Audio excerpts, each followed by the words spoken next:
Hello, I'm Diane Morgan. If you know who I am, you know who I am. If you don't, who cares?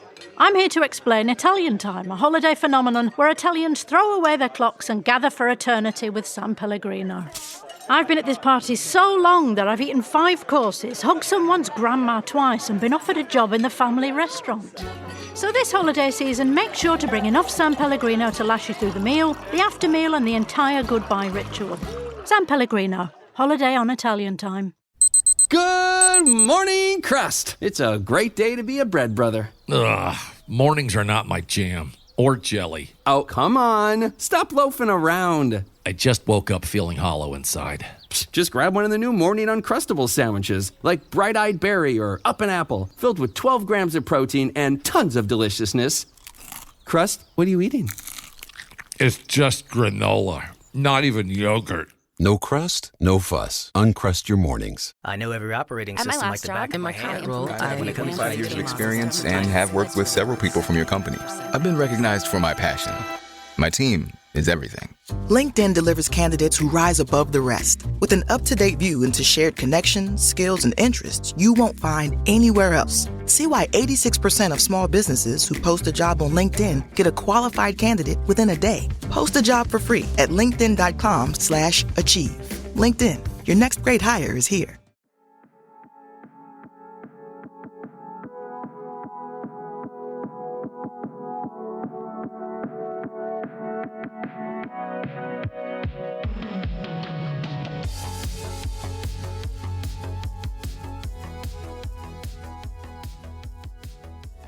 Hello and welcome back, everyone, to the unofficial Intergalactic Heretic Prophet podcast. I'm your host, Andrew Zink, and I'm super excited to welcome you back for this special episode, which is going to be the 2025 Robots Radio Holiday Special.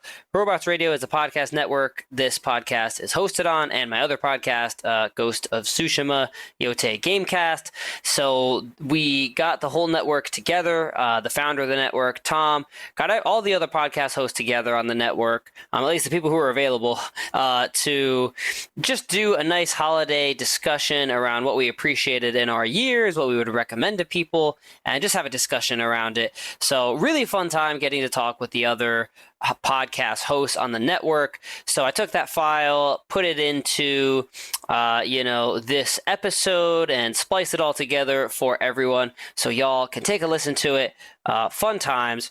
So I hope everyone has had a nice holiday season 2025. Stay tuned for our next regular episode of the unofficial Intergalactic Heretic Prophet podcast. Okay, y'all, enjoy.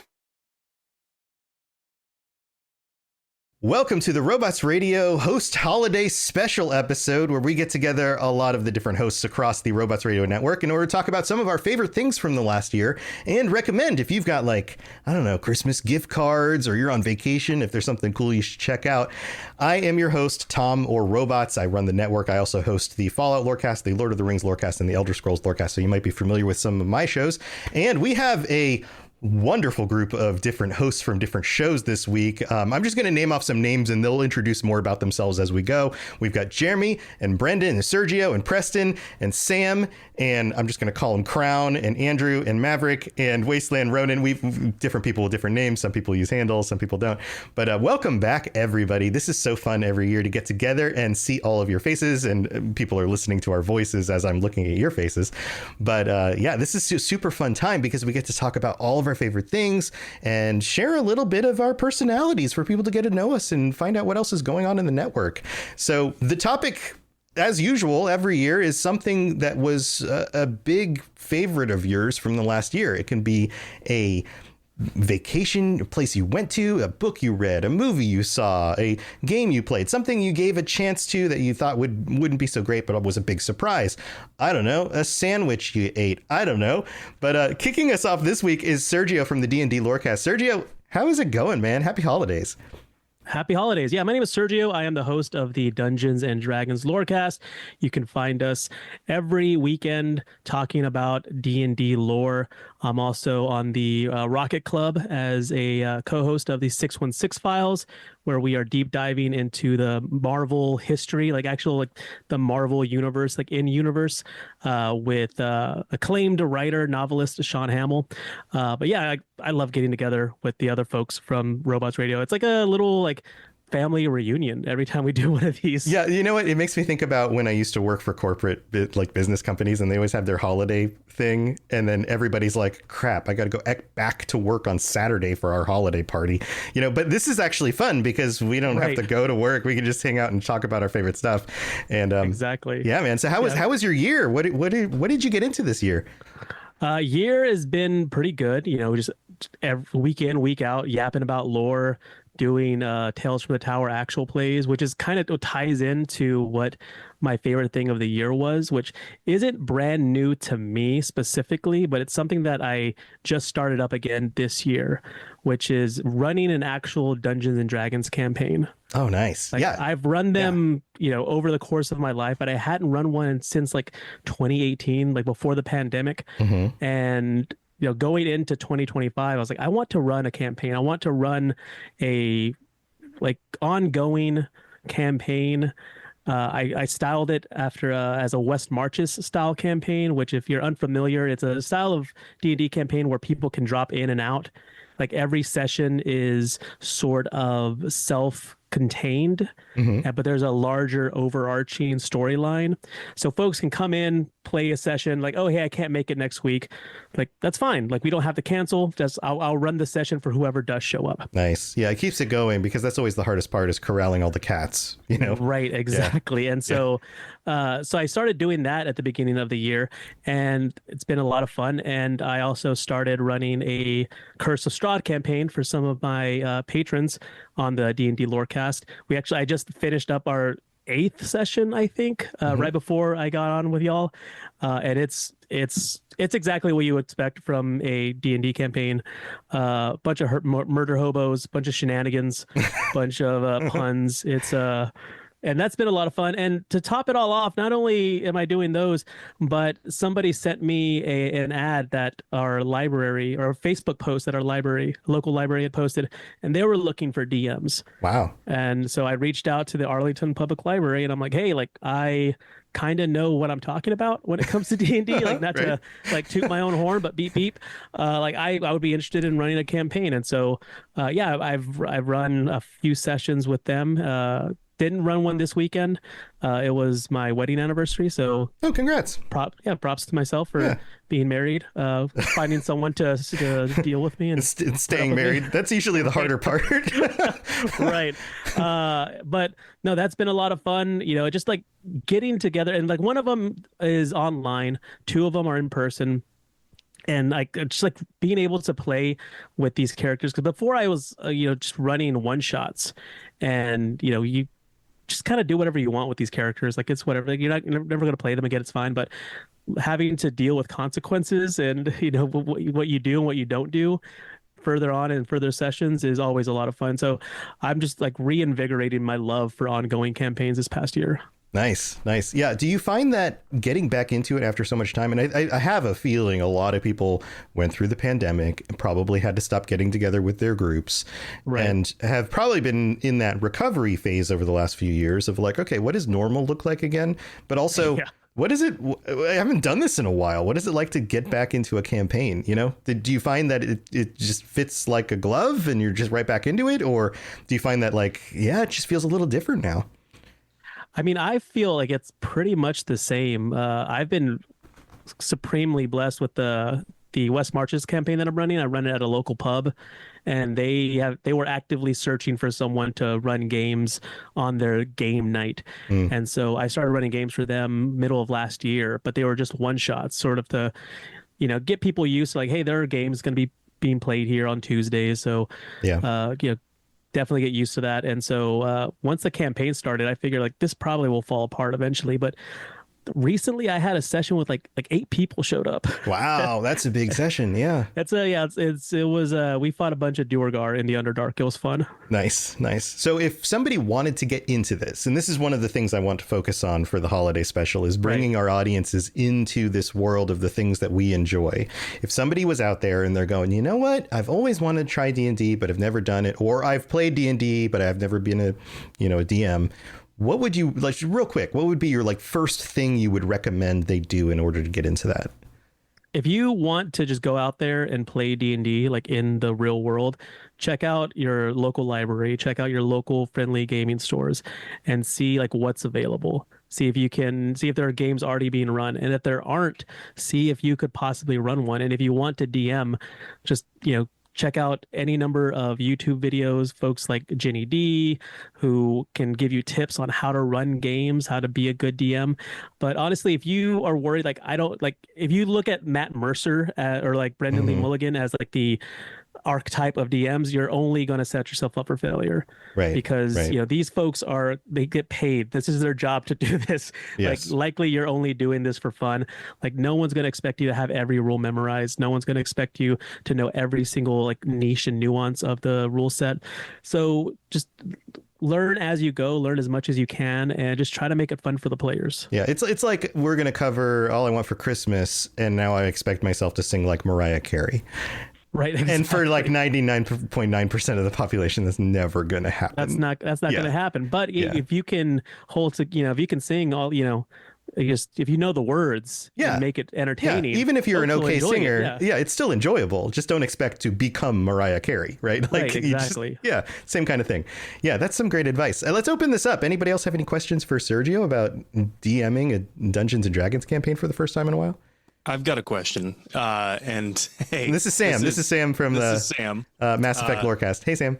AKA N7 Legend. Sergio, you were talking about how people can find out how to be a good DM, but I have a few friends who have been DMs, and perhaps a more valuable skill set is being a good player for the DM. What is the most chaotic thing one of your players has done recently in the campaign you're running? Ooh. So chaotic. This is someone who had never played Dungeons and Dragons before. Showed up to a pub session. I run the campaign 2 to 3 weeks out of the month, and then I always have 1 month for like a one shot, for like a one off. Like I'll run like Dungeon Crawl Classics, or I'll run like Mothership, just something to sort of palate cleanser. Yeah, exactly. Yeah. And so this guy showed up the week before we were playing DCC and never played. Asked him, have you played D&D before? He's like, no. I was like, okay, well, this is like D&D adjacent, so it'll be fine. You'll catch on. And so shows up the next week where I'm actually running the campaign. So again, had never played D&D before, only played one session of a tabletop role-playing game. And so we're fighting in the Underdark. They're fighting Duergar. The final Duergar turns invisible, and so they can't see him. It's his turn. And I said, what do you want to do? And he's like, I have this spell called Thaumaturgy. It says that I can create it's harmless tremors in the ground. Can I cast that spell and cause like the dust of the stalactites to fall down and possibly expose the Duergar?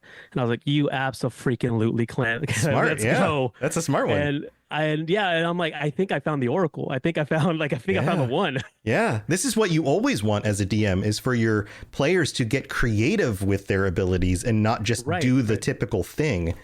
Yeah, that's great. And that is, and sort of like to backdoor that, like as a DM, you want to reward that. You want to, instead of saying, you know what, that's not really possible, you want to help them like, well, you could possibly do this, or you could I like where your head's at. You can possibly, fidget it a different way and do that. But I hardly ever like telling my players no, if I can figure out a way like logically in the rule set to make it work, or to do something like that. Or that guy was like allergic to dust, and even though you didn't help you see him, he sneezed, and now you know where he is. Like you can play off of that and be like, well, it actually did work in some way. Yeah. Right. Yeah, that's a great question. That's a lot of fun. All right. Well, we've got a lot of people to get to. Sergio, thank you for kicking this off for us. Yeah, of course. And if anybody has any questions about D&D, about the lore, about DMing, check out the D&D Lorecast. Check out Sergio. I'm sure he can get you started and give you some places to go. We're not hard to find. Yeah. And also, all of these hosts are on the Discord, on the Robots Radio Discord. They all have channels on the Discord. A lot of them have their own Discords for just their show. But if you want to get a hold of anybody or find out, or you mention somebody shows up on the show and you're like, crap, what were they a part of? Just join us on the Discord. You'll find everybody. We'll tell you exactly where to look. But who would like to go next? I see Void, another D&D show guy.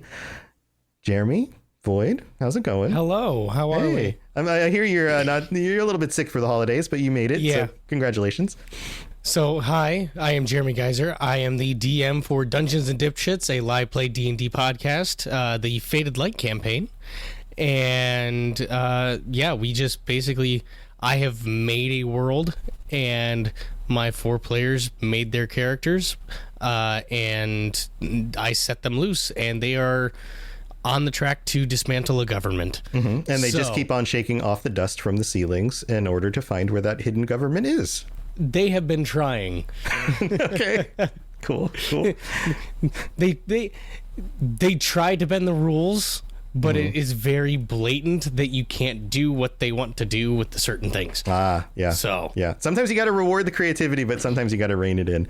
So okay, definitely. So let's talk about this year. What's on your list of top things people should try out or give a shot? Well, first things first, the launch of my show in April.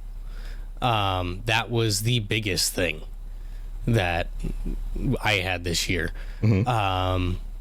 So congratulations on that. Yes, it's always a big thing to get a new project off the ground and started, especially when you've got a bunch of other people on your podcast and get them all together and get the audio sounding right, figure it all out. Yeah, absolutely a big thing. But so let's talk about you personally though. Like what for you was something that you would recommend other people check out? If you have the means to do it and you have online friends, get together with them. In like a physical real space? Is that what you're saying? So like get together in a go real touch some space grass in a group. Yes. Go to the park. The 5 of us, so it was me, Sam, who plays Kanika, a chicken-like Kenku, clockwork sorcerer, my brother, Jackson Geyser, who is a human with supernatural abilities. We had Logan Williams all the way from Montana. You don't have to give away your specific location, but how far away is that from you? That is 1,800 miles. Okay, so all across the country. We had to flew him here, and we had Riley Bell. All my players and me, we all got together and we had a blast at Gen Con, which honestly, that right there gives away my location. So okay, well, yeah, but general area is not so bad. I live in a big enough city; it doesn't matter. Sure. Okay, so Gen Con, so what you're saying is not only is Gen Con awesome, it was a great time, but having people that you've known online actually get together in a real space and do something together was totally worth it. Oh, absolutely. We all had a house to ourselves. We basically got an Airbnb together. And we were going from the Airbnb to the convention every day. And it was some of the best days that I have had in a long time. Just because I got to spend it with my friends. Yeah. And we just had no limitations really on what we could do other than money. So sure. Yeah. Right. Other real limitations, but yes, but getting together with real people in a real space. I have a feeling there's a lot of people who listen to our shows who probably, I don't know, might hear somebody like you say this and go, you know what? I need to make that a priority in 2026. Yeah, I highly recommend you just get together with your online friends in an actual real space. Yeah. It is so much fun. Yeah. Was there anything that was a major surprise about that? Other than having so much fun, maybe you had more fun than you expected. So when I was at the airport at like 2 a.m, I had been there since like 12:30 because Logan said he was going to get off his plane at 1. So they didn't get in until about 2. He almost knocked me over giving me a hug. Keep in mind, I am 5'9". He is 6'2". Okay. And he bulldozed me pretty much. Nice. Well, that is a surprise. Anybody else have any questions for Jeremy about real world spaces and hanging out with people? I was just going to say that I actually had something similar. I had a buddy of mine that he started as a listener of the show, but we became friends. He's like, hey, I want to fly down and hang out with you. Is there a convention soon? And I was like, actually, yeah, the North Texas RPG Con is like in 2 weeks. And I flew down, we hung out, played games, threw some math rocks. It was a blast. That's awesome. Yeah, I think it's one of those things. I think we're going to see more and more of this as time moves on. The internet has changed the world. There's a lot of other things that are changing the world. And I think we have, as people have grown up with the internet being the norm, and I mean, I've got kids. Some of you guys have kids, but like kids going through school today or living through the pandemic changes the way that we interact. And we're still seeing the effects of that. And I think that there's a lot of mental health stuff about like, no, man, actually get out in the world, see real people, spend some time with some real people. You'll benefit from that. So I think that's actually a very wise thing to recommend, but also totally makes sense, Jeremy. So yes, as somebody who sits in my basement all day, yes, I highly recommend go get some vitamin D and touch grass. Yeah. Awesome. Well, that's a great recommendation. Check out Dungeons and Dipshits if you want a fun, irreverent time. Is that fair to say? Yeah, the intro to it is Dungeons and Dipshits is a sailor mouth whatever, like very adult content. Right. So you can probably tell by the name, but be aware. But yeah, Jeremy, thanks for joining us. Let's move. Thank you. We got to keep this going. Who else has something? Ben, I saw Ben's hand. We'll go Ben, and then we'll go Preston after that. Ben, it's been a while, man. How you been? It's been good. I do way too much. Mm-hmm. Yeah. So just remind people real quick of your entire list of shows that you do. Yeah, so I am Brandon, or also known as Ben of Temeria. I host the Holocron History, Star Wars Canon vs. Legends, the Final Fantasy Lorecast, the Gundam Lorecast, the Wizarding World Lorecast, and the Witcher Lorecast. Yes, right. I have too much time. Or not enough. Depending how you look at it. Yeah. So looking back on the year, like from a personal standpoint, what is there something that surprised you? Something that you're like, oh, everybody needs to know about this? So, I mean, it's nothing new for me. I've been doing it for a few years, but Ren fairs. Mm-hmm. If you have a Ren fair and you're in your area, go to a Renaissance fair. Yeah, you get dressed up. Like you go out as freaking Geralt of Rivia and like dressed to the nines. Yeah, I have like almost too many outfits now, depending on the theme of the weekend. So there's that now. But yeah, it's great. You meet so many wonderful people who are either, Rennies that just go or are complete nerds, just like, I do a Star Wars show. I see a bunch of Star Wars nerds. Yeah, right. It's fantastic. Right, yeah. Or D&D, because it's the Renaissance. There's a lot of D&D nerds. It's great. And that is not a slight in any ways, because we are all super nerds about something, right? Like all of us. So yeah, but that's where you find. But man, this is the theme. Sergio set this up, and he's like, go to a real place and play Dungeons and Dragons. And then Jeremy's like, yeah, get together with your friends, and you're like, yeah, go to the Ren Fair with your friends. Man, is everybody gonna talk about doing things in person? Maybe this is the shift. Outside. Yeah, go outside. Maybe this is the shift to 2026 is like, hey, let's be real people in real meat space and like, actually shake hands and look each other in the eye. That's amazing. So do you have any specific stories from Ren Fairs this year that really did something set the others apart? The last time I went to a Ren Fair was a long time ago, and there's like, there's stage shows, and there's the food, and there's the dressing up, and then there's like they're going to play human chess, and all the different things. Is there anything in particular? It's essentially what it is. That's what my year was essentially. I did do one of the weekends. The group I'm part with, one of my friends is a seamstress, so she made the group of 3 girls that I hang out with are dressed up in Rococo, which is like, I think it's like 17th century fashion. I don't know, it's fashion something above my head. But they were dressed in the Powerpuff Girl colors, and I was the professor. Oh, even wow. though like I'm 5'3", so that doesn't really bode well when they're taller than me. Right. But but I got free food out of it, so it's all good. That's great. That's fun. Real creative idea. Anybody else have any questions for Ben? Any Ren Fair questions or thoughts or comments? This is Sam again in Seven Legend. Ben, I am a huge Renaissance Fair enjoyer. And I have been to a few different ones in different states I've lived in across the country. Do you have a favorite location that is almost always just, an excellent Ren Fair? So I've gone to 2. I'm going to my third out-of-state one going into next year. But I've been to the Kentucky Ren Fair, and then I'm an Ohioan, so I go to the Ohio Renaissance literally I grew up in Ohio, and I know I know what you're talking about. So yes, that one actually still remains my favorite, even though I've been to Ren Fairs in 4 different states now. So wow, okay, yeah. We just got news a month ago that Jack the Whipper is finally coming to our fair, which is super exciting because I've been wanting to see him for like 5 years, and he doesn't come to Ohio. Cool. We got a question. You're going to have to add context to that. Who is Jack the Whipper? So he is You can't just name drop him and try to walk away. He's Rennie that goes and he makes songs and does parodies, and like he's a comedian, but he uses whips for songs. Thus the Whipper. Yeah. Thus the Whipper. Like Devo? Basically, yes. He's like Renaissance Devo.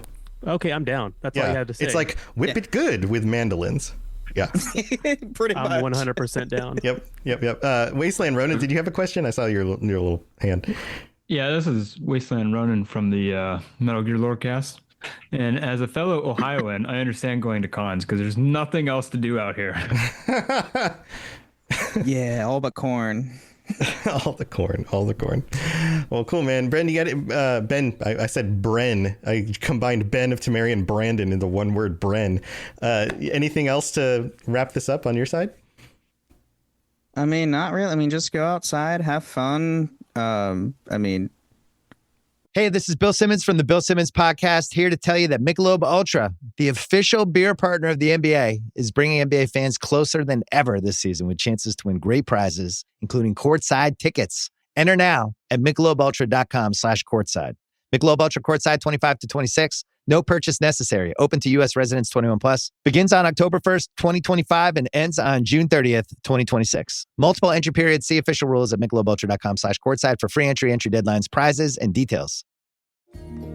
The Subaru Share the Love event is on from November 20th to January 2nd. During this event, Subaru donates to charities like Meals on Wheels, and so far has supported the delivery of nearly 5 million meals to our aging neighbors. When you purchase or lease a new vehicle during the 2025 Subaru Share the Love event, Subaru and its retailers will make a minimum $300 donation to charity. Visit Subaru.com/share to learn more. Play games still, but there's more than to do outside as pandemic's over, and hang out with people. It's great. Nice. Well, thanks, man. Preston, how's it going? I am doing swell, Mr. Tom. How about you? Shucky dang darn. I'm all right too. Remind people about you and what you do, and then we'll talk about your favorite thing this year.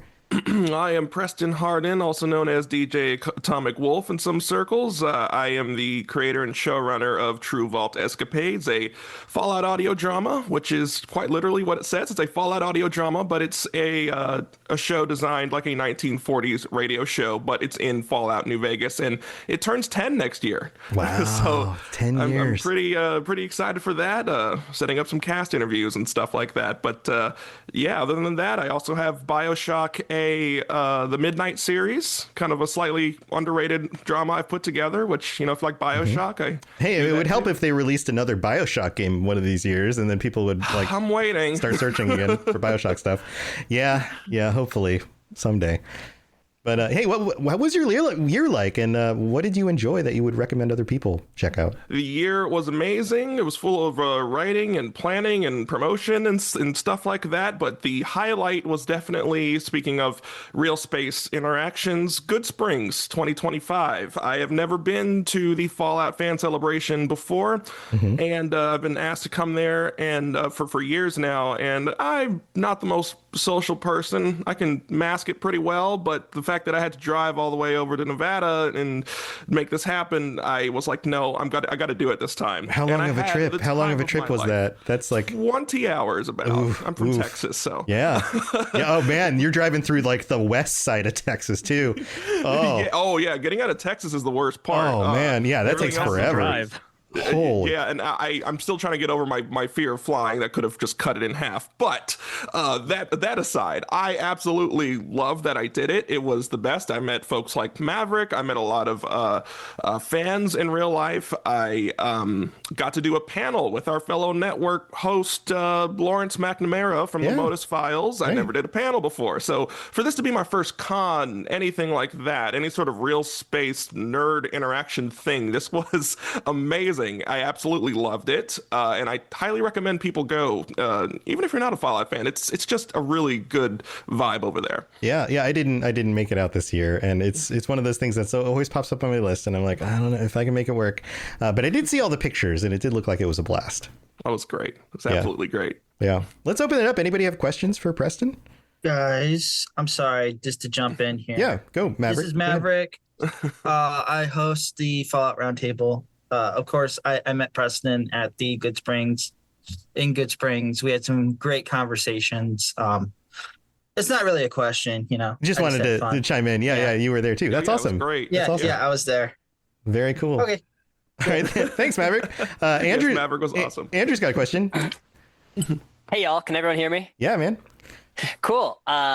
Preston, I love True Vault Escapades. Super cool podcast. How'd you get the idea for it? I'd love to hear a little about that.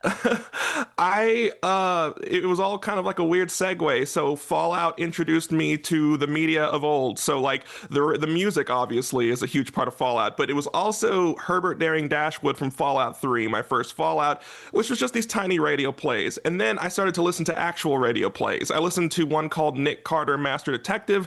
It ran for a very long time, but people forgot about it. I listened to it religiously, and then I one day listened in health class all the way back in high school, a 40s radio station that played a song, which I own the record of, and it reminded me of a radio intro, like a radio intro to a radio show. It was just so big band era, and I was like, I got to make a Fallout show. And that's how it started. So I used things like Silver Shroud, Nick Carter, Dragnet, etc. to just culminate this one show. And it was a brainchild in 2014, and it saw its first premiere in 2016. And so next year, 10 years old. Wow. Yeah. Cool. Congrats. Thank you. Thank you for listening. Yeah, you do a great job channeling all the, those vintage vibes into the show. So very, very cool stuff. Thank you. All right. Well, we got to keep it moving. Preston, any final thoughts? Oh, yes. I met Laura Kane, the voice of Trudy and Red Lucy from Fallout New Vegas. Nice. And I am not being paid, but she has this book. I haven't read a book in quite a bit, and I got it signed from her. It's called Twin Lakes. That's also a big highlight of the year, picking up a book after God knows how many years. And it's a sci-fi murder mystery, kind of a Stranger Things aspect. Highly recommend that. But yeah. Very cool. That's Repeat the name again. So people. It's called Twin Lakes. It's Twin her Lakes. first of a chronological series, I think. And it's okay. Really good. Very cool. Very cool. Ben, did you want to chime in? I saw your hand. Yeah. Just with because this was the Good Springs one, not the fan. Was this the fan event that they did? This was the second one. Yeah, yes. Good Springs fan celebration. Right. Okay. Yeah, this is the I know Las Vegas they one. just announced the West Virginia, right? West Virginia one, Yeah. which is near my neck of the woods. I was like, Yep. I could actually drive to this one. Yeah. There's going to be 2 a year. There's going to be one in Las Vegas and then one in West Virginia. So you can kind of, depending on which one you're closer to, you can kind of pick your trip. So very cool. Well, thanks, Preston. No problem. All right. Who would like to go next? I see Sam. Sam's hand. Hey, so yeah, we've been talking a lot about real space stuff, and I'm gonna take it back into like super nerdydom. So do it, knock it out. Let's do it. I've been spending a lot of time inside, as one does when you become a parent. I became a father this year, but that allowed me to try out some new video games. And I saw this one game that kind of looked cool, but I typically stay away from dark fantasy RPGs. Like if it's too dark, if it's too horrific, it's just not really my cup of tea. That kind of pushed me away from like Elden Ring. But Tainted Grail, The Fall of Avalon is incredible. I've heard a lot about it, and I've almost picked it up. It is very much an Elder Scrolls like. I think you could probably say, right? Definitely. I tried the demo, but that's as far as I got. It pulls a lot of lore from Eastern European folklore. So like if you liked The Witcher, you will probably like The Fall of Avalon. It's also it's the whole premise is like a dark retelling of Arthurian legends, like King Arthur and the Knights of the Round Table. That's Avalon, right? That's a piece Avalon, of it. Yeah.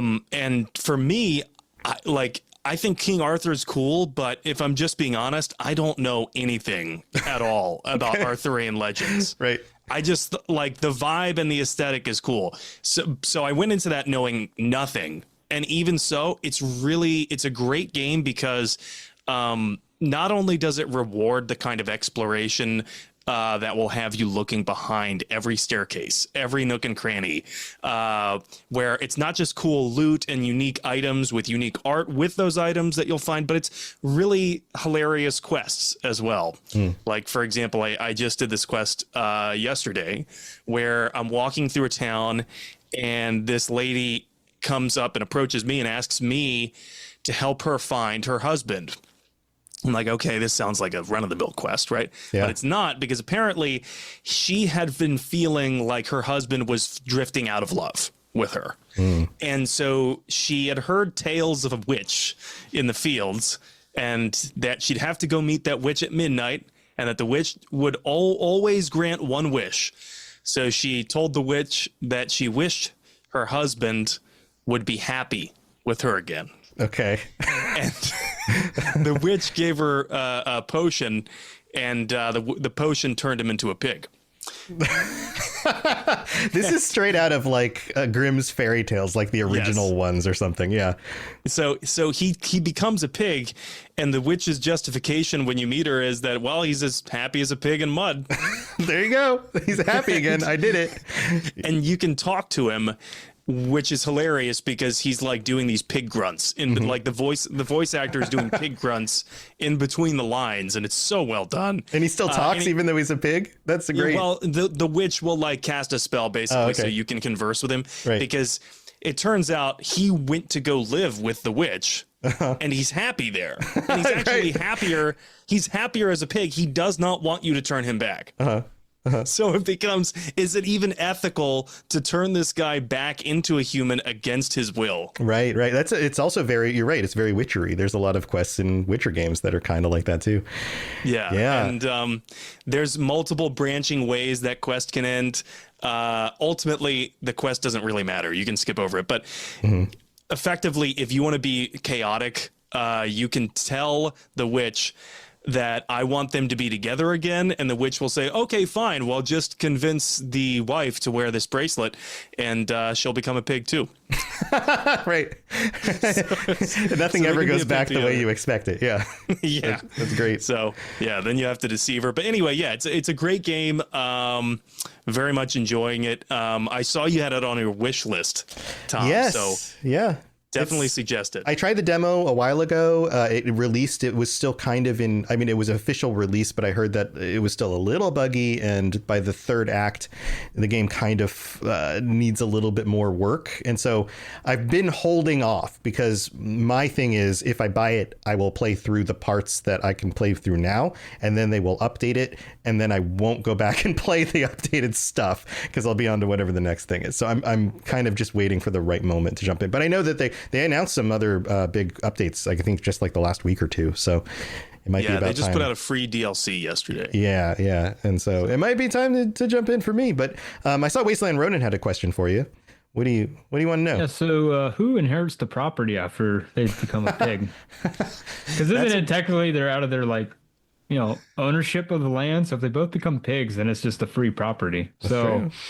Yeah. That it's funny you should bring that up because there's a different quest in which you can basically arrange things so that you have a family leave and then you just take their home. Nice. So you can play it like that if you want. That's how I got my home. Squatters' rights. I'm kidding. I didn't actually get my home that way. Yeah, that's hilarious. Yeah, a little bit of old school, like Morrowind's eminent domain action. Yeah, I've heard there's a lot of influence from, and it does feel like the kind of game that's a little bit more old school Bethesda, but also a little bit Witcher, a little bit other stuff. Any other questions for Sam? Anybody else have any questions about this or has tried it? So for Sam, this is Crown, by the way, from the 10th Divine podcast, and for Sam, my question is, would you recommend becoming a parent? It's so funny because when I was reading the topic, right, like of what's something that you've done or happened to you and you've enjoyed, I was like, oh, well, I got to talk about having, a child, like my first child. And then I read the next part, which was, and something that you'd recommend for others to do. So I don't know. That's a yes and a no. Yeah. Only do it if you're ready. If you're absolutely ready, because even if you're 150% ready, there's going to be moments after you have that child where you're like, I don't know if I was ready. Yeah, I don't think anyone is ever ready. And no, exactly. Yeah. As a father of 4 with like a 10-year age gap in some of that space. Oof. Yeah. You're never really ready. Nope. There's always a curveball. Nope. But yeah, I think it's the lots of rewards from it too. Single most life-changing event. Like I've lost jobs, I've lost family members, I've gained things, I've gotten married, I've had kids. I think having a child is about the most life-changing thing you can possibly do. Without hyperbole, the day my son was born, the moment he was born, happiest moment of my life. Yeah. And some of that stuff, it will never compare. And then you'll see old pictures pop up on your phone or whatever, and you'd be like, oh my God, I can't believe it's been so long. Yeah, it's crazy. Well, Sam, any last thoughts or anything else you want to share?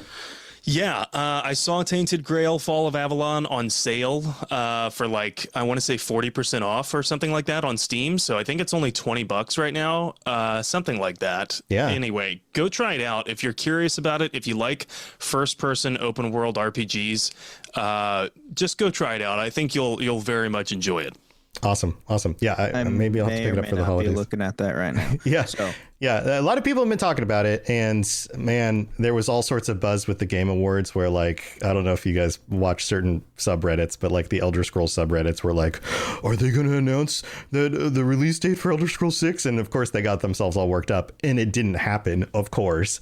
And so there are a lot of people who are just ready for another Elder Scrolls game. So yeah. They'll never announce it. It's never coming. I think it'll come. I think we're still 2 years off, would be my guess. But Lotus and I did an episode about that recently. But who would like to go next? Who wants to continue our conversation? Crown. Let's pass it off to Crown. Speaking of Elder Scrolls. It seemed like an appropriate segue, yeah. So my name is Crown Esso. I am the host of the 10th Divine podcast. We just joined the network this year. I just took over the podcast for its second season from its previous hosts. And it is an Elder Scrolls Online and Elder Scrolls General interview-based podcast for content creators and people, streamers and stuff like that. And this year has kind of had a theme of housing mancers, which has been fun. Mm-hmm. And then also we had a couple other people come on the show. And that kind of ties into my recommendation for everybody. Get a house. So the... Okay. I appreciate that, but no. Along with the podcast, I also just today partook in a live action drama production at my church, which is the first time I've done a drama production since high school. Yeah. And so my overarching theme is, or recommendation, I guess, is if you're looking for something new to do, maybe dial it back and look at what you used to do. Because I used to have a different podcast and it ran its course and I hadn't done podcasting in a while. And it's been really great getting back into the saddle for doing the 10th Divine. And then also this drama production that we threw together in 3 weeks, which was hectic, was also really fun. Just like reconnecting with this thing that I used to do in my childhood and early adolescence. And so that would be my recommendation for people is if you're looking for something new, maybe you just have to look back at what you've done before. Yeah. Revive those things. Yeah, that's a great recommendation. I think that as you get older, that becomes kind of a natural thing to do, but sometimes people don't even think of it as doing it. I don't know what's the right word. Coincide with your opinion on this, whatever the better term for that is. For example, a few years ago, I got back into writing and recording my own music, and I did a ton of that through my teens and 20s, and then didn't anymore. Had to get a real job because I didn't get a record deal and all that. But like falling back into something that you enjoyed in your past and rediscovering it is a great thing to do. I mean, the chances are you're still going to enjoy it, right? Like, it's like you liked it before, you're probably going to like it again. And I think that part of this is the, kind of what Sam was talking about. Like, you get married, you grow up, you have kids, you get a job, other things become responsibilities. And then we just kind of retreat into the easy stuff. And we sit on a couch in the evenings and we watch a show, or we play the same game that we've played for, the last 10 years because it's comfortable. And that's fine. There's nothing wrong with that. But it also doesn't bring you that same kind of like discovery of yourself, maybe?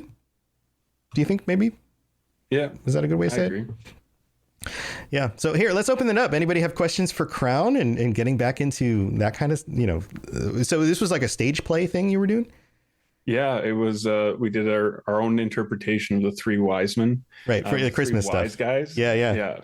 And it was great in like just every aspect of it. And like, I barely got the mascara off my face before we recorded, and like maybe scratched my eye trying to. Oh but gosh. It was great.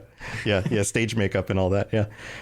Anybody have questions or any other similar experiences of getting back into like acting and that kind of sort of thing? Nobody has any questions. Brown, what was Sam. your favorite production that you've ever done or participated in? I think it's actually going to be this one. Like, we had some pretty cool setups in drama class and stuff in high school, but the fact that we slapped this together in 3 weeks with like full microphones and everything, it was so cool. And also I got to share this with my kids, so they got to see me doing this. Yeah. My oldest got to be a stagehand today. Oh, that's fun. And doing our scene changes and stuff for us. And he rocked it. He got to practice one run through last night, and then we went live with it today. And he absolutely just killed it. So that was awesome to see too. Nice. Well, congratulations. That sounds like a blast. It was. All right. Any last thoughts, Crown? No, just, Merry Christmas, Happy Holidays, everybody. And enjoy the show. Awesome. All right. Who would like to go next? We've got a few people left. Let's see. We've got Maverick and Wasteland Ronin and Andrew. I guess I'll go next. Yeah, Maverick, go ahead. Okay, so hello guys. My name is Maverick Stone. My real name is Jared Bush. I host the Fallout Roundtable with 3 other people, maybe 4. Yeah. Well, you know how this stuff goes. But yeah, here, it's a discussion-based podcast. You get it. You guys talk about Fallout stuff, and you get together and you come up with fun topics. Yeah. So what was something you experienced this year that you absolutely loved and you think other people should give a shot? Actually, I started watching Formula One racing. Oh, I have a friend from a job I used to have who got into that and then even said, hey, I can give you my login so you can log. It's expensive to be able to watch it here in the States. No, it is expensive because I have a F1 TV. Right. But it was the same sort of thing where like he got super into it and was like, OK, you need to enjoy this, too. So is that what happened to you? You were just like, oh, man, exactly what happened. That's amazing. So the F1 movie came out in summer, and that's when I'm like, I'm dragging my sister along with me on this fun ride, and she's finally getting into this. So I've woken up at 4 a.m. Eastern to watch a Grand Prix. Yeah, because it's like the middle of the night of the world. Yeah. Yeah, I would recommend it to everybody. Yeah, some of these races may be a little dull, but that's just how the track is. Okay. Right. Well, I've heard that a lot of the excitement is in the understanding of how the different drivers and teams have to jockey for position between races. And then there's also the technology that goes into the cars, and then the self-imposed limitations based because of like the way that they have to like, everybody has to meet a certain standard, but they can't go above a certain amount of spending or any of that kind of stuff. I don't know all the intricacies, but I know that's... Yes, and I'm not going to bore you with them either. Yeah, but is that part of the fun of it? Is that the stuff? It's so many, especially. So next season, they just ended their season in Abu Dhabi 2 weeks ago. So, and next year they're rolling out a new set of FAA regulations where it'll change everything completely. Yeah. With the car is supposed to be smaller. Like I said, I'm not going to bore you with the intricacies since there's so many. But that's the draw, right? Like that's getting into the minutia of it. Yeah. Yeah, like this season, it was a 3-way battle for the drivers' championship all the way to the end. Like in Las Vegas Grand Prix happened the week after the Fallout New Vegas celebration. My hotel was between turns 4 and 5. Oh wow! On the track. I have a ton of pictures. If any, so you got to see it in person? I got to see the track. I didn't. Oh, you got to see the track. Race. Okay, It wasn't at the event. Wasn't there also? Okay, got it. The event was not there. It was the week after. So I watched it on TV, and I'm pointing out to my family. That's like, there's our hotel as they're going around the corner. Yeah, there it is again. I have pictures right there. That's awesome. That's so cool.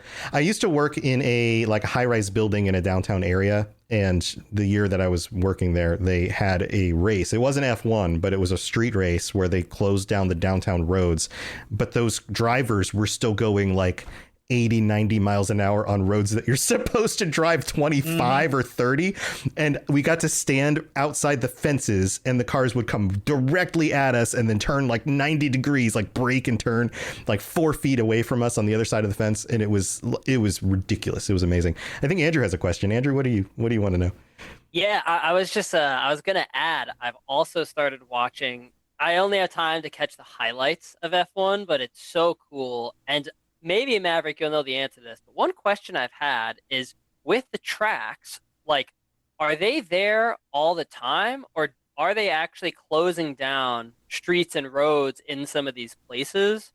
And like, I'm just so fascinated how they create the tracks, how this works. I think it's some of both, right? Is that right, Maverick? Yeah. Okay. So yeah, some of them, like Las Vegas, for example, is a street course. So yeah, they'll set up the course like weeks ahead, but they won't shut down any of the roads until like the week of the race. Right. And then they put up a bunch of like temporary fences and barricades, and then they pull them all back off. Yeah. It'll take weeks after the fact. Traffic was horrible while we were there trying to get to Good Springs. But at the same time, it was so much fun. Bro. Yeah. Is it like so loud? Like if you just live in the area of a track. Oh yeah. When those cars are driving by, absolutely, yes. I'm assuming Austin, Texas is where Circuit of the Americas is. The United States Grand Prix is there. That's a dedicated track. Right. When I worked in the office building, they were having the race out. They're seriously 1 block away from my building. I was up on like the 24th floor or something, but we could just hear the like the whole time. It's like, and then you go down there and it's just like a whole thing. Yeah, absolutely. Jeremy, do you have a question? I have input for this. Okay, cool. So I'm going to dox myself a little, but it's a big city. I live in the city of Indianapolis. My grandparents live here too. They live. Are they known for like driving or race cars in Indiana? That sounds a little familiar. Indianapolis. If you ever watched the movie about the snail that inhales nitrous oxide and just becomes a race car. Oh yeah, I forgot about that. It's called Turbo. That's actually based in Indianapolis. So. Indianapolis. Sounds familiar. We for those who don't know, the Indy 500 is here. Right. IndyCar, the IndyCar series, and everything like that. We have a NASCAR race, the Brickyard 400, but. My grandparents live less than 10 miles away from the track. You can hear the cars and it's just a constant drone during race day and all of the days leading up to it because those cars are so loud. Yeah. Well, there you go. So a good reason to get into cars to blow out your hearing. Andrew, you want to chime in? Yeah, I thought Jeremy was gonna say my grandparents were the inspiration for the snails that inhaled. They just That's a whole nother story Not for another quite. day. They're a little faster. Yeah, I feel like that's inspiration for characters for your D&D campaign. Oh. Thank you, Tom. There you go. No problem. All right. Well, Maverick, any final thoughts? So for people that can't see, I am wearing a Mercedes AMG Patronus F1 shirt.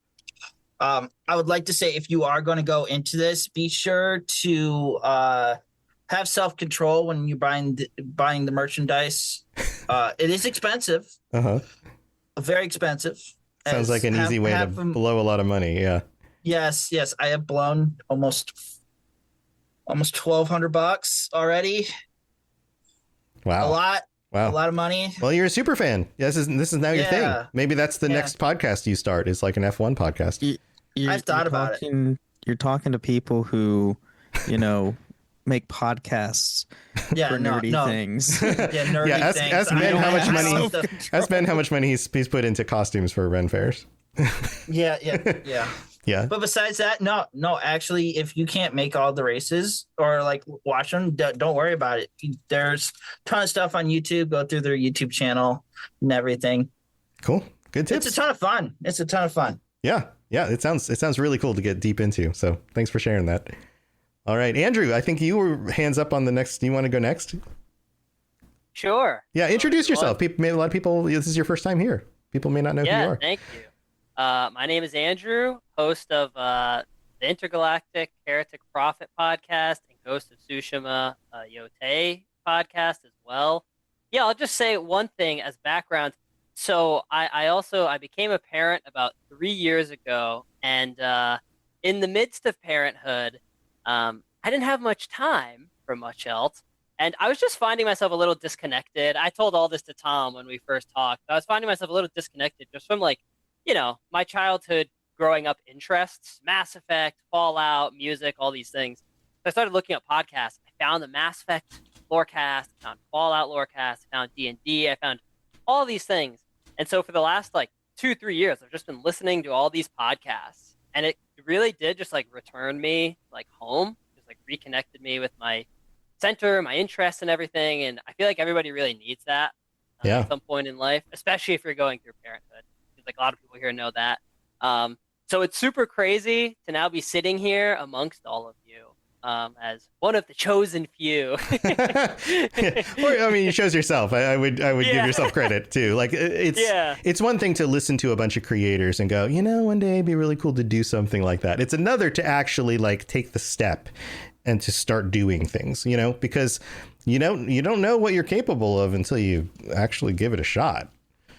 Yeah. So that in itself has also been crazy to just launch a couple shows. I've never podcasted before. So that's been really cool, really awesome. Thanks to everyone who inspired me to do this.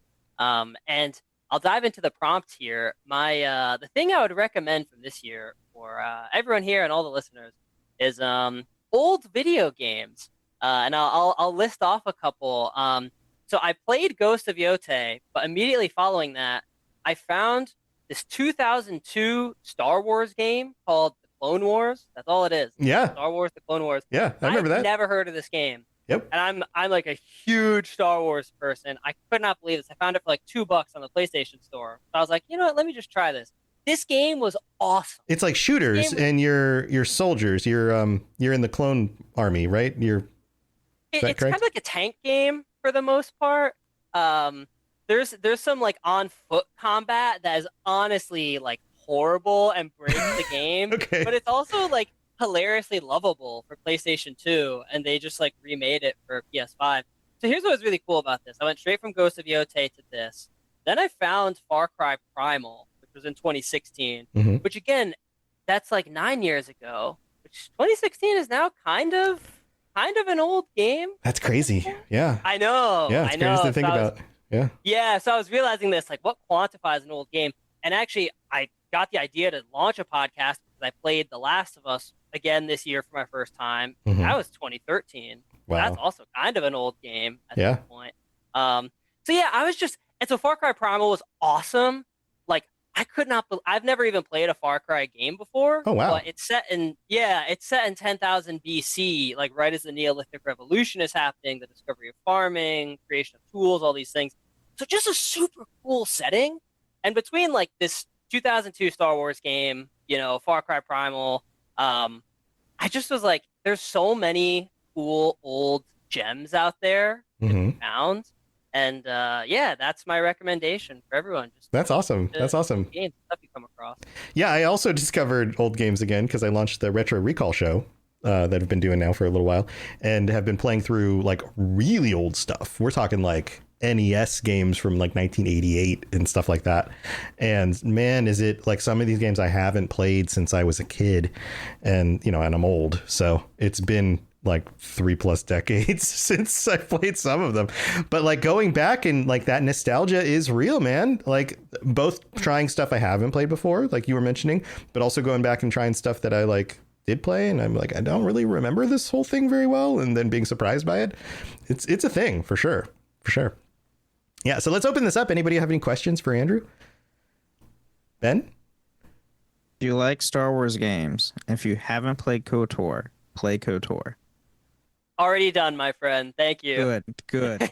Yeah, and there's a new Old Republic. There's a new one coming out. By Casey Hudson, who did the first in the Mass Effect series and confirmed, shockingly, it's going to come out before 2030 because, end quote, he's getting too old. Yeah, I saw that too. So he says it's going to be out in the next 4 years, which is great. Yeah, that is great. All right, any other questions for Andrew? Jeremy?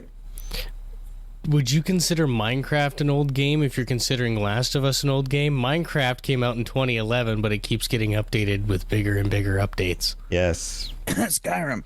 Yes. Skyrim hasn't gotten an update. It just keeps getting remastered. I don't know, man. I update mine with mods all the time. But yeah, I think there's something about if you look at statistics on video games, this is something I like to. I almost enjoy news and information about games as much as I enjoy actually playing them. But one of the things you'll notice is that the hits from like a decade ago just keep getting played, which is part of why you combine that with the fact that there were like 19,000 games released on Steam this year.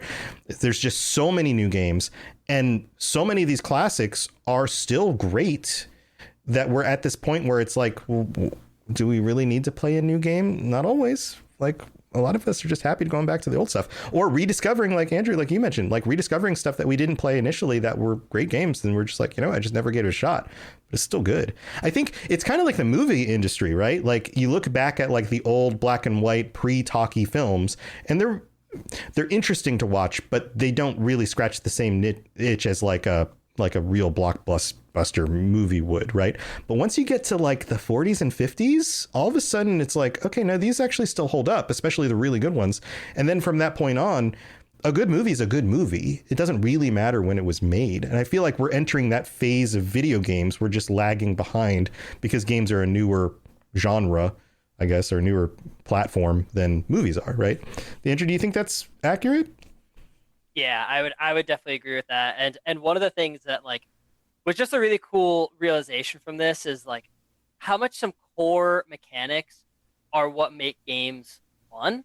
And like both Far Cry Primal and this Star Wars The Clone Wars game would crash out. Like the game would just crash. And I was like, oh yeah, that's something that doesn't really happen on PS5 anymore, but it did on games back in the day. But despite that, like it was still so fun.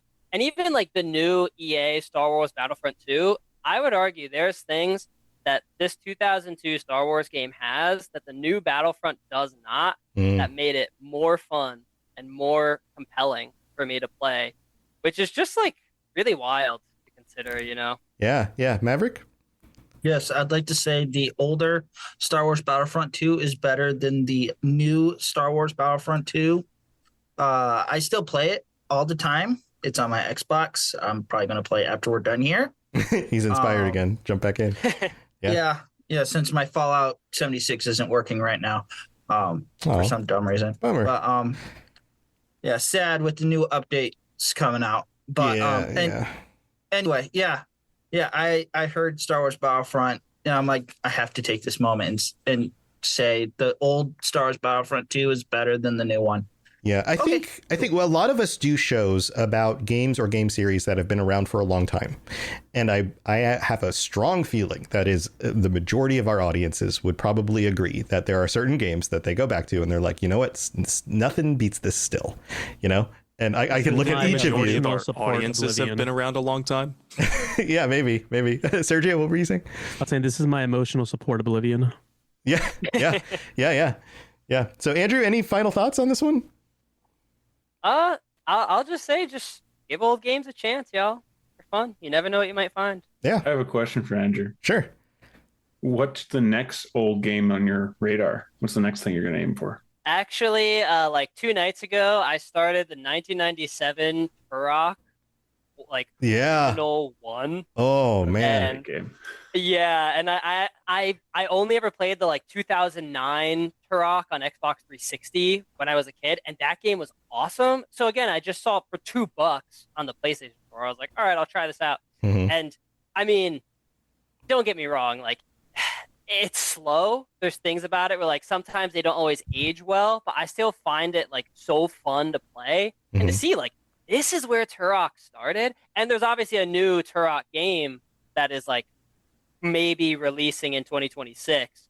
So just really cool to get that piece of history as well and ground yourself in the context of this is the whole franchise that started as an arcade type of game and then grew over the course. And now we get to live in 2026 with PS5 and get the coolest graphics. And it's just cool to see that journey. Yeah, that journey from, Turok being all of 16 polygons fighting dinosaurs into somebody who actually looks like a real person. Yeah, that's great. Those games that's are all great. I got. Thanks, Tom. Thanks, Andrew. Thanks for chiming in with all of that. I think we're down to me and Wasteland Ronin, I think, are the last two. Ronin? Yeah, I can jump in here. Yeah, jump in. So I'm Wasteland Ronin. I run the Metal Gear Lorecast, and might have heard me on the Fallout patron chats a while ago. Mm-hmm. This year, I'm going to touch on a little bit of a podcasting and in-person nerd stuff. Okay. So this year, I launched my Metal Gear Lorecast, which was pretty sweet to finally get that going. I know that's an old community I'm trying to tap into.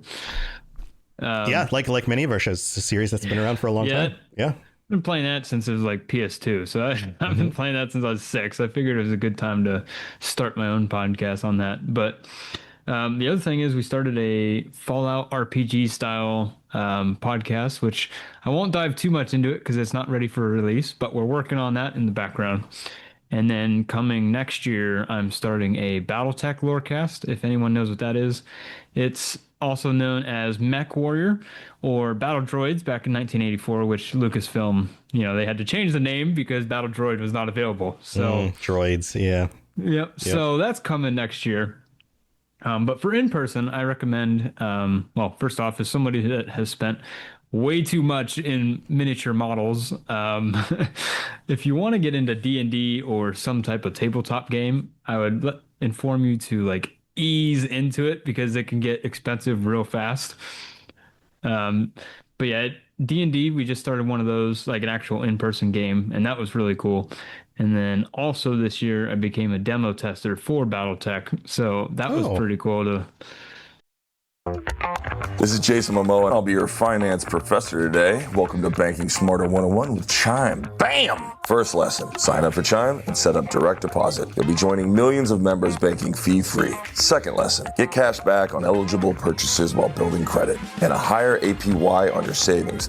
That's how you bank smarter this season. Fa-la-la-la-la, class dismissed. Join Chime today. Chime is a financial technology company, not a bank. Banking services and a secure Chime Visa credit card provided by the Bancorp Bank N.A. or Stride Bank N.A. Members FDIC. Optional services and products may have fees or charges. Details at chime.com/fees-info. With a qualifying direct deposit, earn 1.5% cash back on eligible secure Chime Visa credit card purchases. On-time payment history may have a positive impact on your credit score. Results may vary. APY means annual percentage yield. Learn about credit building and more at chime.com.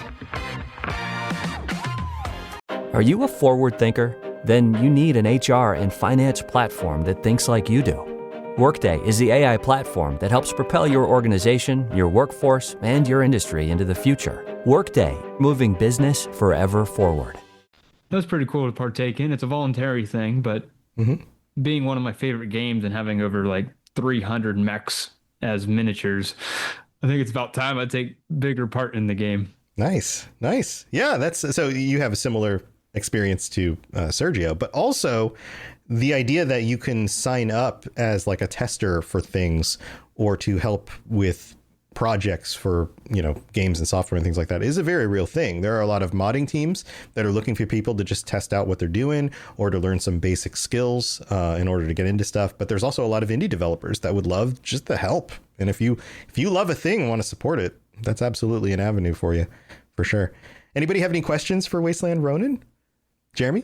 So regarding the upcoming Battletech lorecast, how deep into that lore are you going to get? I'm going to go until there's not a single thing left to cover. All of it. I love that. From the smallest grain of sand to the Orca mech. And for the people that don't know what the Orca mech is, it is a 200-ton battle mech that is just massive. So everything from the grain of sand on one planet all the way to the biggest mech in the entire... I think it's the biggest mech in the entire game. Wow. Yeah. Cool. And for those who don't know, Battletech has like factions and a bunch of other stuff. Correct me if I'm wrong, but I've seen a lot of different factions, all the different like intergalactic maps and stuff like that.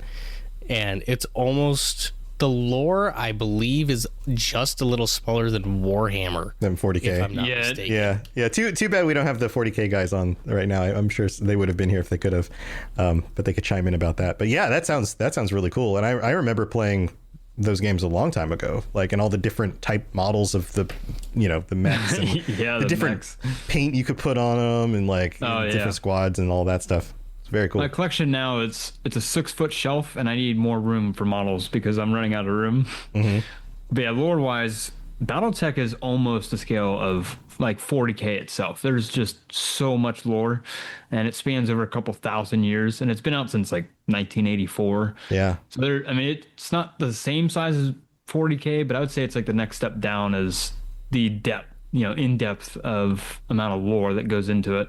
Yeah, that's very cool. Very cool. I'm so ready for this, Ronin. Jeremy's there with you. Maybe you guys should talk about doing a lore show together or something. Do what you want, but just making suggestions if that's something that would be helpful. All right. Any other questions for Wasteland Ronin? Any other thoughts or questions? Nope. It looks like we're getting close to the end. Wasteland, thanks for sharing that. Any other final thoughts? No, that's about it. I don't think I have any other podcast I'm going to be starting, but who knows? We'll see.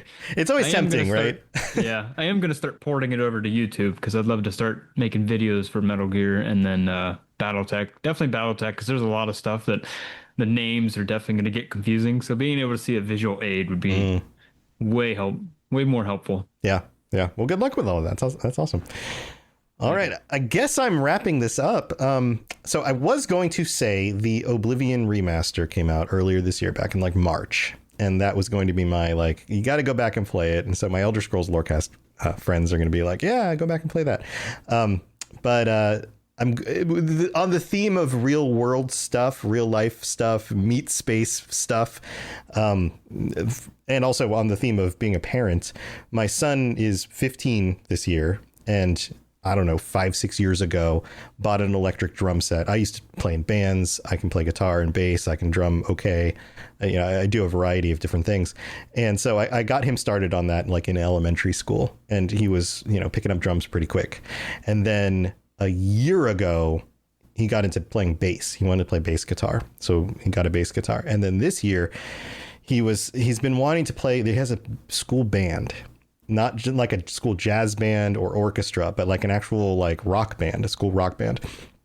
And he was like, I want to play in the band, but they already have a bass player and they already have a drummer. And I'm like, okay, well, what do they need? And he's like, well, a guitar player. And if I play guitar, I could probably play with them next year, but I have to learn it. And his birthday's in June. And I was like, you should get a guitar. And he's like, I don't know if I want to do guitar. And I was like, I started on guitar and then I learned other stuff. You're coming from the other direction, but I would highly recommend it. The more, anybody who's a musician knows, the more instruments you pick up, the more that adds to your versatility, your understanding of music, all of those things.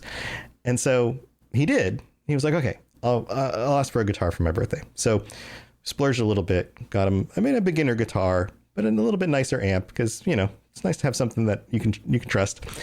And he took to it. And like even today, he had the last week, his band is putting together a Christmas show at the school, but they had to cancel one of their practices last week because the teacher couldn't be there. And he's like, Dad, can I have the kids over on like Sunday to practice? And I was like, yeah, let's do it. Let's set it up. And we've got like in our front room, I've got the drum set and I've got guitars and amps and things. And I'm like, we'll set up the room. You go, I don't have a microphone for a singer, but we'll buy one. We'll set it up for you. And like, totally got to be like the cool dad who was like, helping out the kids with the rock band and answering questions. They're like, what order should we put the songs in? And like, what should I do about this with stage presence? And answering all these questions that I've spent so many years and so many hundreds of shows, like refining all of that knowledge and then being like, hey guys, this is the stuff that actually matters. Focus on this. And then by the end of it, they were like, oh, we were so glad we got to come over and like, this has been so helpful and all of that stuff. So it's just so cool to be like, making connections and like just not just my son, but like his friends and also the school and the community that's there. And then the other parent shows up who happens to be one of the teachers. And she's the mom of the girl who's the singer in the band, and like making all of those like real world connections, but also taking a bunch of these teenage kids who are trying to play rock music in 2025, which is like weird and vintage and old, and be like, hey guys, this can still be cool. Clearly you're still into like this kind of music. Here's how you make it your own thing, and like take it, run with it. This is art, and it feels kind of similar to giving advice to people starting a podcast, because as a podcast content creator, you're creating your own art, you're doing it your own way. But there's elements that are similar, and so I guess my recommendation would be get involved. Like if you're a parent, get a little bit more involved, or going on Crown's thing, go back to the things you enjoyed and like use those. And, maybe your kids aren't in the same things you are, but maybe they will be if you just give them a little bit of an opportunity to see why that's fun and how that's cool. And like Crown, like you said, like having your kid on stage, helping do the thing with you, like these are the things that really connect everybody and make it feel worth it, So teenagers. Sam, say what you just put in chat. So I just put in the Zoom chat here. Teenagers starting a rock band in 2025 is ironically very punk. Right? How freaking cool is that? And here's one of the other lessons I gave them, because they were talking about like how they want to dress and what their persona of their band is and that kind of thing. And one of my recommendations was, I was in high school in the 90s. Grunge was a thing. Grunge and alternative rock became a thing because people were tired of the inauthenticity of like 1980s pop and rock and metal and all of that. And all of a sudden freaking Kurt Cobain gets on stage with his torn jeans and his flannel because it's just what he wore that day. And he's the most authentic dude on the planet. And I'm like, what does the world need now more than authenticity? In a world full of AI slop and all sorts of garbage and the internet, what's the best thing you can possibly do when you get on stage? And I was like, just be authentic and own it. And even if you mess up, own it and just play your hearts out and love what you do. And that's how you build a fan base. That's how you build an audience. And they were like, oh my God, that makes so much sense. Like it just like clicked. So yeah, very, very cool stuff. Ronan, did you have a question? Yeah, if they're not called Nirvana, we're gonna have to fix that. Yeah, well, they're not. Yeah, they're not using that name, but yeah. Sergio? Yeah, I was gonna say, growing up sort of with the ADHD / autistic brain / hyper fixated brain. I think that's like all of us, right? Yeah. Right. Yeah. And so yeah. Like, I love the things that I loved. Like I knew all the facts about every G.I. Joe character. I, knew like way more about, Thundercats than anyone probably should have. And so I always thought like, hey, like when I become a parent, I'm going to be the coolest freaking parent, because all the dumb stuff that they're going to be into, like I probably won't be into it, but I'll understand. And if they say like, oh, I need this chase variant of this figure, I'm like, I know exactly what that means. Like some other normie parent will be like, oh, you like Spider-Man, here's a Spider-Man act. Like, no, they're looking for the black symbiote variant from Spider-Man 3. Right. That's what they want. And so and I was right. Like all the crazy stuff that my kids are into nowadays, I hear it and I'm like, it doesn't make any sense to me, but I understand the information enough. You get the why. Well, yeah, exactly. Yeah. I get the why, not the like, the what. The what. That comes down to the details, and once you dive enough deep in there, you get the what. But you understand the why. Why they care about the what. Exactly. Yeah. And so yeah, it's been awesome. That's awesome. That's a great story. Ben. What's up, Ben's hand? Yeah, I was just gonna comment your son learning guitar, going from bass and drums. Just commenting on that, like, get out of your comfort zone. Try something that you never thought you would, enjoy, but you turn out to enjoy.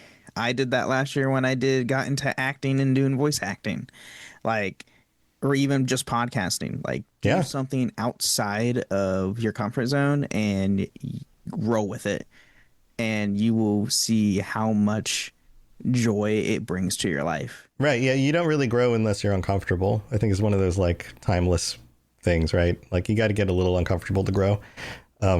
Yeah. Maverick, did you want to chime in? Yeah, I'd also like to comment. So I am on the spectrum. I have been diagnosed and everything. So I had to have my parents help me a lot when I was younger, pushing me out of my comfort zone, which in turn in high school with football, I also played the bass, but I played the upright bass, the big upright bass. Yeah. I actually have. Yeah, I've tried those before, and it's fun. Yeah, I played that. I wore the suit and tie orchestra. I know a lot a that. So I'm like, that's right up my alley too. Holy crap, you value the fact that your parents pushed you into things that you otherwise wouldn't have tried. Exactly. Yeah. So there are some things I'm like, no, I'm never trying that. But in other ways, like football, sure, a lot of sports. I was in weightlifting for a little bit. And just some of that just went away as I grew older, did coping mechanisms, Sure. I mean, our interests change, but like it's that experience of having done the thing that you kind of carry with you, right? Exactly. Yeah. And so, I just was like, people should play more bass. Okay. Learn to have a strong back to carry that instrument wherever you go. Right. Join a swing jazz trio or an orchestra. Like, why not? Exactly. Or a rockabilly band. Sure. Why not? Right. I have played in a college symphony orchestra one time as the only bass there because the other one was sick. That was fun, but at the same time, it was scary. Yeah, but you grow because of it. Yeah, absolutely. Yeah, exactly. Absolutely. Yeah. So I think that's like to kind of wrap up my stuff. Try something new, but also if you are a parent, don't be afraid to just suggest stuff, and your kids aren't always going to jump on it. In fact, they might look at you super skeptically and tell you you're an idiot because why would I ever want to do that? But if you put enough stuff out there, it's like a platter of food at a party, right? You put enough stuff out on the table and somebody might go, oh, I haven't tried one of those before, and they'll just pick it up. Just make them aware that you will support them and that, you're there to help out. In fact, right before we started the show, we were coming home. We went out and got dinner. We were coming home and playing songs in the car. And there's a song on my son's playlist that is a band that I've loved in the past. And we got home and he pulls out his guitar and he starts trying to figure out the riff. And I was like, here, man, this is how it goes. I just sat down and showed it to him. I mean, that's how it is. Yeah.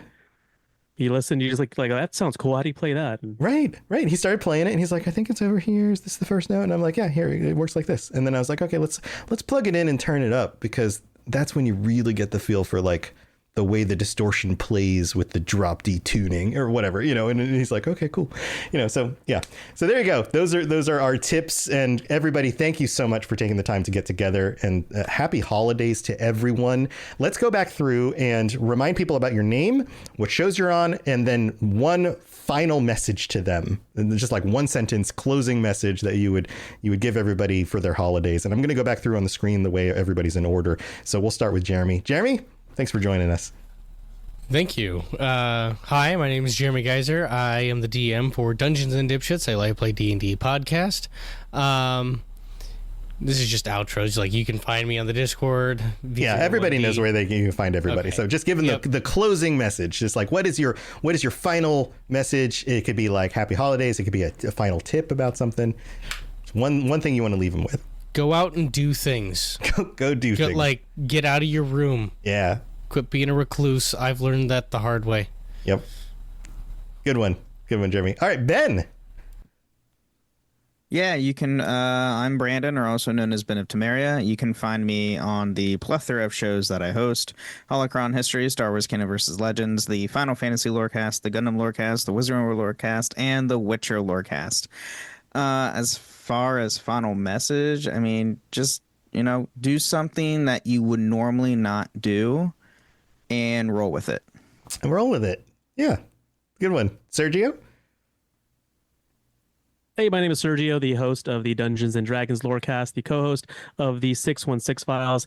And to end off 2025, going into 2026, I would implore everyone listening to dare greatly, to try the new thing, even if it means failing. Like, all of my regrets in life, aren't from I did that thing and I didn't do well. They're all, I didn't even try that thing. Yeah. I wish I had tried the thing. Right. So right. That's what I instill in my kids. Like, try. If you fail, oh well, the sun's still going to rise tomorrow. It's not a big deal. Yeah, you fail forward. Like, if you fail and nobody saw you, it's like a tree in the forest. Did it fall down? Exactly. Who knows? Yeah, man. All right, Preston. Howdy, I am Preston, or DJ Atomic Wolf, and I am the creator of True Vault Escapades, a Fallout audio drama, and my 2 cents would be stop dipping your toe in the pool and just jump in. And that goes with a lot of things. Especially pools. Especially pools. Just take the leap. I mean, especially if it's been bugging you for a really long time, that's more than enough of a sign that you need to give it a go. So, yeah, that's my little parting message with everyone. Nice. Every time you say your DJ name, it reminds me of, and I'm DJ Atomica from Burnout Paradise. Oh man, that's a deep cut. You guys remember that one? That game was awesome. Welcome to Burnout Paradise. This is DJ Atomica. Yeah. All right. Thanks, Preston. Sam, closing thoughts. Yeah. So I think my closing thoughts here are, you might think that you like just what you like in terms of games, and you already have all of your genres of interest down pat. But just give a go to maybe something adjacent to broaden your horizons in that regard, because you might be surprised, like I was with Tainted Grail. Tainted Grail was also like their first or maybe only second foray into video games, that publisher or that developer. Yeah. So, didn't have like a big repertoire to back it up, but I've been having a great time with it. Yeah, and I can understand your skepticism because it does have the word taint in the name. Yes. I've made so many jokes about that on screen, and I don't know where I can take the jokes here, so I'll hold my tongue. Anyway, thanks, Sam. And he does the Mass Effect Lorecast, if you're wondering. Yep. Where I used to, up until about a year ago, I was your co-host on that, and the show's been doing great. Genesis has been doing wonderful on the show, and also, if you want other jokes about taints, I'm sure we made some in some of those earlier episodes. Yeah, go listen to the Mass Effect Lorecast for more taint lore. Sam has some of the best quotes. Go to the quote episodes at the end of the year. Those are oh great yeah, too. episode 100. Yeah, episode. Go find that one if you want more goofs. Anyway, so there you go. Thanks, Sam. Crown, what are you leaving everybody with? And also remind them what show you do. Sorry, I'm trying to follow up behind on that last comment. Yeah, good luck. Good luck. My name is Crown Esso. I am the host of the 10th Divine podcast. It's an interview-based podcast for sharing the community of the Elder Scrolls games. And a quote that's been sitting with me a lot lately, and I think it kind of fits with the general message everybody's been shooting out here at the end, is either you can or you can't. Either way, you're right. Yeah. Like whatever you expect is going to be the way it goes. Yeah. If you think you can't, you won't. Yeah, I don't even know. Somebody had shared it as it was in a game they had been playing recently, but it's someone else. Is a quote from someone else too. But like, it's been really sitting with me for the last little bit, and I feel that really fits into getting out there, trying new things, and just doing stuff. Yeah, try some new stuff in 2026. It's a new year. Yeah, man. All right. Well, thanks, Maverick. You got any wise words? Oh, the wise words of Maverick. They scrolled them on stones. Roundtable, we do have an episode like that, along with the taint jokes. I have a feeling you guys have lots of jokes like that. Yes, we have a ton of jokes that we can't say here either. That's fine. But anyway, my name is Maverick Stone. You can, or just Maverick or Mav, or just don't call me late for dinner. Got it. I co-host the Fallout Roundtable podcast with Jaxus and Sassy Lady, who I'd like to, before I give my parting wise words, would like to shout them out. This year's been really tough for me as a whole, and they've been sort of keeping up the podcast this year, the last little bit of this year. So I just want to say thank you to those guys, along with Eric, who on here is Cilior. He does a lot of voice acting. Voice acting, and he's been doing a lot also. So anyway, I just wanted to say that. Not for the wise words of Maverick. Yeah, what are your wise words? My wise words, go touch grass. Boom. Done. Touch grass. Touch grass. As a group. Get together as a group. Or if you don't have grass, go touch some snow. Just not yellow snow. There you go. That's also a good tip. Right. It is that time of the year. And yes, not the as yellow a ones. Michigander myself, we're in the middle of a snowstorm right now. It's fun. That sounds great. It's 65 degrees out where I live. Yes, it is -1. Nice. Wow. Yeah. That's awesome. good. Stay warm out there.